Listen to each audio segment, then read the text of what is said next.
bring up the next panel. There's three people that are going to speak to us.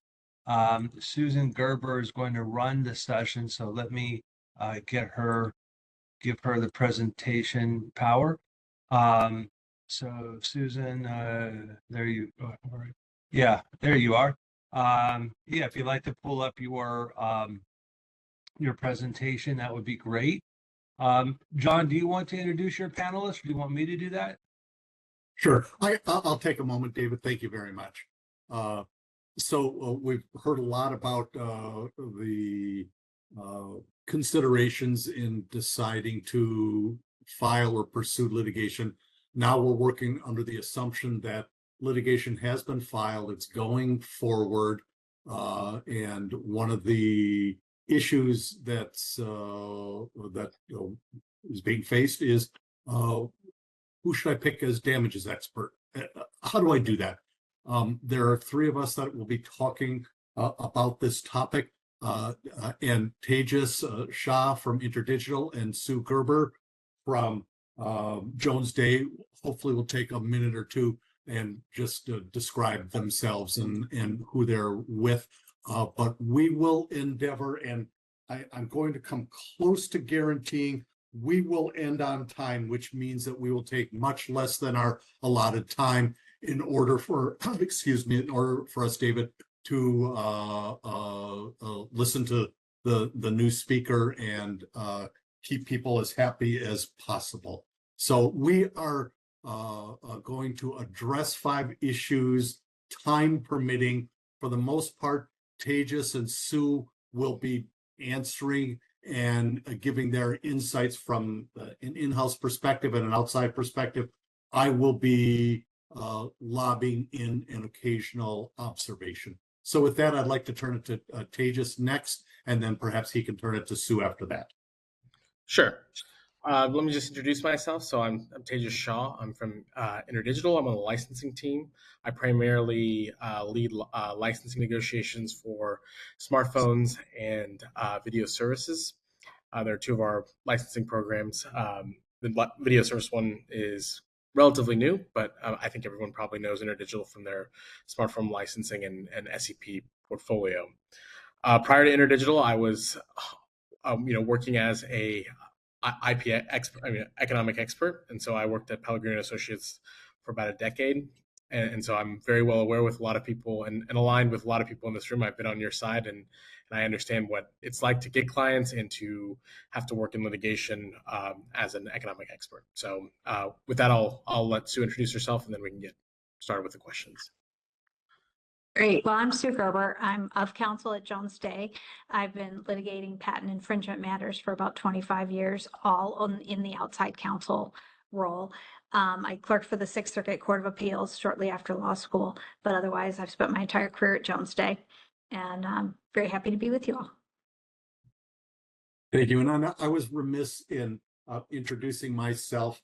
It'll only take about 12 minutes. I'm kidding. I'm an economist. I've been involved in lots of things over the years, but the bulk of what I have done over the years is patent litigation. Almost all that is oriented to remedies evaluations, and within that, almost all of that is damages assessments. So the first, and I'm with Analysis Group Incorporated, which is a private economic consulting firm. So you can see the questions on the screen. The first one is, what am I looking for when I'm considering hiring a damages expert or team? What are my wants? What are my needs? And again, I'm not just talking about an individual person, but in some instances, a team is important to consider. So with that, maybe Tejas can start off, and Sue can add after that. Sure. So Interdigital's needs tend to be global in nature, and so the first thing that we look for when we hire a damages expert and economic expert for both non-SCP or SCP litigation is we look for first, their experience from working in a global team, right? So there's a lot of coordination that occurs, not necessarily between the experts, but in terms of the issues and working with different law firms on the quote unquote team. That's global in nature. So we might have counsel in Germany, in the UK, in the US, in Brazil, in India, And so we need a, expert team that has experience in working in that kind of environment.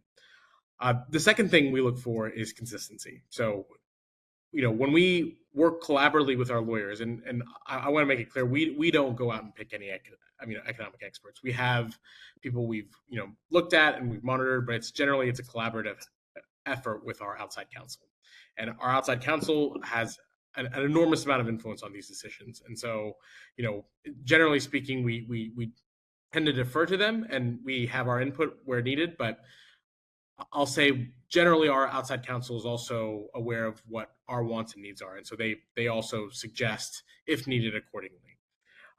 Generally speaking, consistency is something that's very important to us, especially in our smartphone program. We've got a long-standing program there with a lot of different comparable licenses and other things, and so we want to make sure any economic expert that we hire or damages expert that we hire has shown a track record of consistency in both how they approach different problems that might arise, and that they haven't done things or said things in the past that would harm our ability to show that consistency.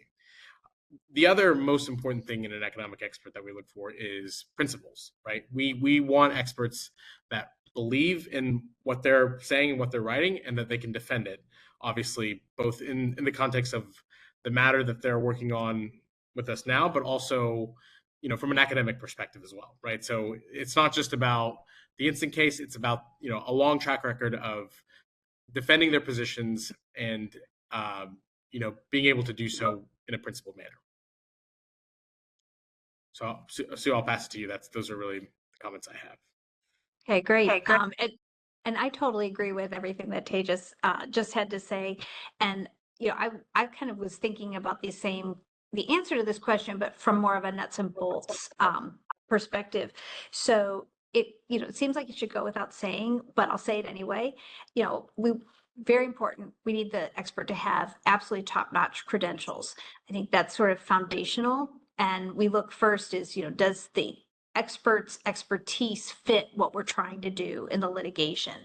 And then from there, once we, get the group of folks who have the credentials to do what we need them to do, then we look at, so what's their testifying experience? And I think this aligns with what you're saying about consistency, both, what's their experience in the sense of, have they been tested by fire? Are they somebody that you can count on to be able to write a good report, do a solid analysis, and then testify in a way that's going to achieve your goals in whatever forum that you're in? And so looking at, you want somebody who's got a good amount of testifying experience and is not going to get thrown for a loop if you get somebody who's a very difficult cross-examiner, and sometimes difficult, not in the sense that it's challenging, but they can sometimes be harsh or rude. And particularly if you've got a jury in the room, how the expert can field those difficult and sometimes rude questioning techniques in a way that they don't come across as defensive. I think that's really important. So personality sometimes factors in. We want to have somebody that, particularly if it's a case that's in front of a jury, we want to make sure that the expert is got a little bit of personality and that are going to be able to present well in front of whatever the tribunal is that we're looking at. If it's a bench trial, maybe there's a little bit of different considerations, but we take all that into consideration when we're trying to pick the right expert. We always vet them carefully. We run as many searches as we can. We run Google searches, we check the databases, and we look for previous exclusions as well as positional conflicts. When we're, as patent litigators, sometimes we represent the patentee, sometimes we represent the defendant, and an expert who's taken positions, and rightfully so, in front of, on behalf of a patent owner, that might be very difficult for that expert to then advocate health. I mean, they're independent, right? But to really present well on the infringer's side. So we look at what their past positions have been and try to find an expert who has previously taken positions that are going to be compatible with whatever issues and things that we have to say in that particular case. I don't look at Daubert exclusions as disqualifying an expert per se, because I think Daubert challenges are a dime a dozen, and I think judges get it wrong a lot of times. But it's something to think about. If the expert has had some decisions go against them, the other side can use that to create a lot of distraction and sideshow. So we always take all of that into consideration. And then the last thing that I think about is, because it's how it might impact the orderly way that we'll be able to put our case in, is how responsive is the expert to deadlines. There's sometimes experts, we're all busy, right? And I can understand, but when things are consistently bumping up against the last minute, that creates a lot of chaos for counsel, and it just creates an environment where there could be mistakes created by the last minute rush. So if an expert gets a reputation within our firm as this is somebody that always runs it up to the last second, we may be less inclined to look at that person for that reason. So those are all the things that, from kind of a nuts and bolts perspective, that we look at from an expert outside counsel's position. There's one thing that I might add. I'm infrequently asked this, but I think it's critical to know who's going to be working alongside the expert. Especially the economic expert is going to be working with a team of individuals. So it's awfully good to understand the position and composure of the testifier, but the people that are helping put that testimony together are absolutely critical. Rarely are those people interviewed, but I think it's wise to figure out who those people are and what their backgrounds are, because they're often very important cogs in the machinery. So why don't we move on? Second, we're running short on time. So I could ask you each to, why don't I do this? Why don't I say, why don't Tejas, you kind of give the highlights of all of what you've been thinking about presenting. Could you condense that down to 3 minutes? And similarly for Sue, you don't have to address these particular issues in this order, but just to respect the time constraints that we have, and the fact that I made a promise to David and he has a long memory. So maybe Tejas, you can take 3 minutes of your greatest hits on Sure. these topics. I think a lot of these questions are all very germane to what I would say. Just to add to John, what you said, absolutely. In most cases, your John Jaroses of the world, your John Putnams of the world, who are both on this call, right? They're the testifying expert, but they're not always, available to be around for the day-to-day, because they're testifying in other cases, they're doing client management with other clients. And so it's really about the team, the team that the expert has along with them, the other experts, if you will, consulting experts, they really drive the engagement. And so for them to be able to work in a team, globally is very important to us. In a lot of cases, we'll have an expert, and that expert might do work with a law firm in Germany, but then also in India, and it's with SEP matters in these countries, generally discovery is not is not a thing, right? And so a lot of what's going on can be reviewed by internal people and, as well as outside counsel. And so, to Sue's point, having a good grasp of the deadlines and understanding that, there's got to be review from a whole bunch of stakeholders is an important part of the overall, selection process for us. We want to have a good experience, and we want people internally and externally to be able to weigh in, because any report that is issued or, is done has to, there's a lot of questions for us that have to be taken into account, and it can ultimately affect our business and our program in the long term. And so we want to make sure that whatever report the expert puts together is principled and, is factually correct, and make sure that it doesn't have unintended or adverse consequences to our overall business. And so all those things are very important to us. Generally speaking, we find these experts through word of mouth, or, we have longstanding working relationships with experts and that know our program, that know how we work. And, we also, seek their advice from time to time, especially if they're retiring, or if, they've come up against people. I've come up against people, when I was working as an expert. So that's also something that I rely on heavily. And I've used tools like Docket Navigator and other things to research different experts. Dauberts, like Sue mentioned, they don't really have a bearing, but it's not if you have Dauberts, it's what they say and how they're said, right? I mean, if there's some really kind of glaring holes in the Dauberts, and especially if there's reason to be concerned after reviewing the Dauberts, then I think those carry more weight. But generally speaking, a Daubert, like Sue said, isn't something that disqualifies an expert, at least in my opinion. Working together in terms of, being able to work together, like I said, global kind of footprint. And so generally this requires a team of experts that, the team has to be quite capable of dealing with different requests and taking in different information from different jurisdictions, because we might have something that they're preparing in say Germany or in Spain, but then also have a parallel deadline occurring in India or the UK, right? And so having a deep bench and having people who can manage those deadlines and remaining consistent among all the different types of submissions is very important. Cost is always a consideration, and in a global litigation, as we all know, lawyers aren't cheap. They're very, very expensive, in especially in multi-jurisdictional kind of fights. And so costs are always important, but for us, costs are always balanced with quality. And so it depends on the magnitude of the fight. If it's a case that it's particularly critical to our business and to our program, then Interdigital has always taken the position that we will invest accordingly. And so while cost is obviously a sensitive topic, the way we manage our experts and our outside counsel, for that matter, is generally based on how big is the fight and what do we really need here to give us the best chance to win.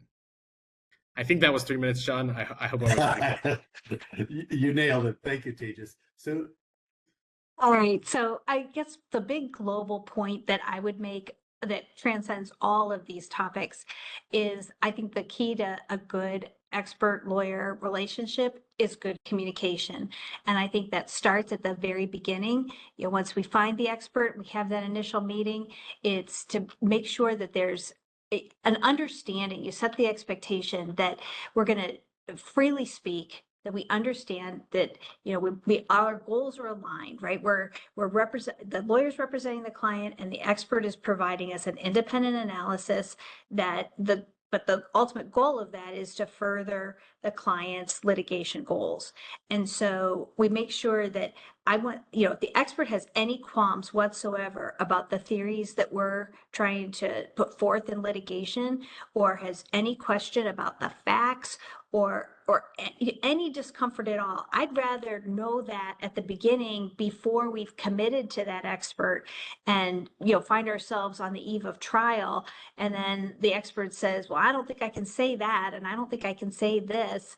That's a huge problem. So I think from the very beginning, you need to have good communication with the expert. You need to fully vet the theories, and then that moves into discovery. The communication continues. What do you need to fully analyze this in a way that you're going to be confident and be able to stand behind your opinions? So we talk to them early. What should we be asking for in discovery? We don't let it go till the end. We keep sending documents as the discovery progresses and keep checking in. And, is that document what you were asking for? And if it's not, we need to go back to opposing counsel and ask for it. And that continues, and you build that rapport. So then when you get to the point you're preparing for deposition and for trial, that you can work together to really polish that testimony and to make sure that everything's been fully vetted. And I think, communication in the cost versus thoroughness. Does the expert, before they go run down a rabbit hole and incur a lot of costs, that they feel comfortable to come back and say, what do you think about this? And you have an honest and frank discussion about, what work is needed, and nothing's left undone. And, cost has been accurately conveyed to the client. Has the expert given you an accurate estimate that's going to reflect the work that everybody agrees needs to be done? And so I think that good communication just transcends all of these topics and is the paramount thing that you need. And I think as lawyers, we get caught up in what we're doing sometimes, and we forget to keep the expert in the loop. We forget to tell them about scheduling changes and stays, and and then we come up on it's time to write the expert report, and we haven't been doing a good job of communicating, and it creates all kinds of problems in trying to get that report done on time and done properly. So that's my most important thing, is just be really good communicators. Tejas and Sue, thank you so much. David, you now owe me a minute and a half on your time sometime in the future. Actually, John, if you don't mind, there's a question for you. Perfectly fine. Yeah, the question for you is if you'd like to comment on the differences, pros and cons of using economists versus academics versus accounting, finance experts in IP. Okay, litigation. that merges a couple things together. There's one topic of academics versus practitioners, and there's another distinction between economists and accountants and marketing professionals. I assume that kind of both those things are an issue. Everybody has a different perspective on that. My own experience is that academics have generally very thick and impressive resumes, are generally very good teachers, and generally have substantial gravitas, such that in high profile cases, they're often very convincing. A practitioner, on the other hand, the CV will be different, but that person will tend to be closer to the facts and closer to the artificiality of this whole litigation process. So there's a bit of a trade-off between gravitas and practicality. Different cases have different needs. In terms of economists versus accountants versus others, we economists like to think that we think in kind of principle and story terms, and make the apply principles to numbers. Accountants tend to get the numbers right first and then fit a story around those numbers. So it's not a different outcome, it's a different approach. I think economists tend to start a little bit bigger and get and backfill, and accountants tend to start a little bit smaller and upfill. But of course, every person is different. And I think it's important to realize that these various professionals, it's not a binary situation. You yourself are an economist and an academic. I understand you've taught some courses at different places. So, right, it's not always binary. That's right. But most of us are either primarily an academic or primarily a practitioner. There are some people who do a little bit of both, but you're usually one the other supplemented by something else. Okay, and if I could just squeeze in two questions and then I'll stop. You made a point about wanting to hire people with an expertise. Is there any argument that sometimes a generalist can bring new ideas to the table that he's gotten from doing different assignments in different industries and kind of bring some fresh ideas? And then secondly, is there a point at which it doesn't make sense to hire one very qualified expert too frequently? Do sometimes you get questioned how often you use the same expert? So if you don't mind, feel free to. Both very good questions, and I'd like to punt those both to Tejas and Sue. Perhaps Sue, pick which one you want to answer first, and Tejas will have the second. I would take the second question. And yes, I do think there's some danger with going back to the same expert too often, that that in anything that opposing counsel can use to create a sideshow, you want to try to avoid. And even, the time you may have to spend trying to diffuse an accusation that this is your hired gun expert that has done 9,000 jobs for Jones Day, blah, blah, blah. It just detracts away from what you're really trying to do. So I feel like just from that standpoint alone, if I try to think through, is it going to create unnecessary side issues, then I try to avoid it. And I think that's one of them. It's a side issue. I don't think it's a real argument, because a really good expert is just going to do a good job, even if you've hired him once or 100 times. But it's something opposing counsel might latch onto. So I would tend to steer clear of it. If I can supplement that just a little bit, there are some firms I've done a lot of work with. I'm awfully proud to often say, and I work against that firm as well. Let me give you some instances. So to kind of slightly undercut, I'll say whatever Jones Day wants me to say whenever they want me to say it.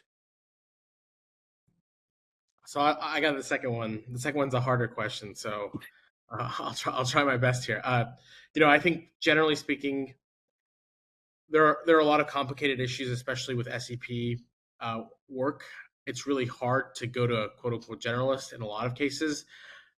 However, if we're dealing with an issue that's particularly difficult and we've exhausted, whatever kind of resources we have to address the issue within the stable of kind of, or universe of experts that we have, certainly. And we're always looking for new experts, to kind of piggyback off of Sue and John, the generalist specialists we're looking, there are not that many SEP experts, that do a lot of SEP FRAND work. And so by generalist, certainly we are looking at different patent, generalists, patent valuation or patent economic experts to maybe dip their toe into the SEP world, because people who do SEP licensing or SEP economic work, there are few and far between. A lot of experts have some work on the edges, but to get a true SEP economic expert, there's only a few people. And so certainly if we haven't done it historically, we will be doing it moving forward, because a lot of those people who do the work frequently they're aging out, they're getting towards retirement. And, so we're not only looking at their pipeline of talent in terms of people we've worked with as consulting experts, but we're also looking at people outside of those firms who are really good just testifiers as a patent damages expert and other things, right? And other IP related matters. So certainly. Great. And I have to say, I'm not quite sure where I land out on that aging out line. Tejas was very diplomatic. I'm not sure if which side I'm on, but I imagine. I wasn't talking about you, John. I wasn't talking about it. So David, back to you. Yes, sir. Well, thank you all for this very interesting panel discussion. Very helpful, and it's a very nice segue to tomorrow's program, which will be almost exclusively devoted to calculating damages. So today we learned a lot about litigation, and if we believe that our patent is going to withstand any invalidity attacks and we can assert it, then the question is, how much money can I get for this, or how much might I have to pay for supposed alleged infringement? So very nice segue. We do need the lawyers to work with the damages experts.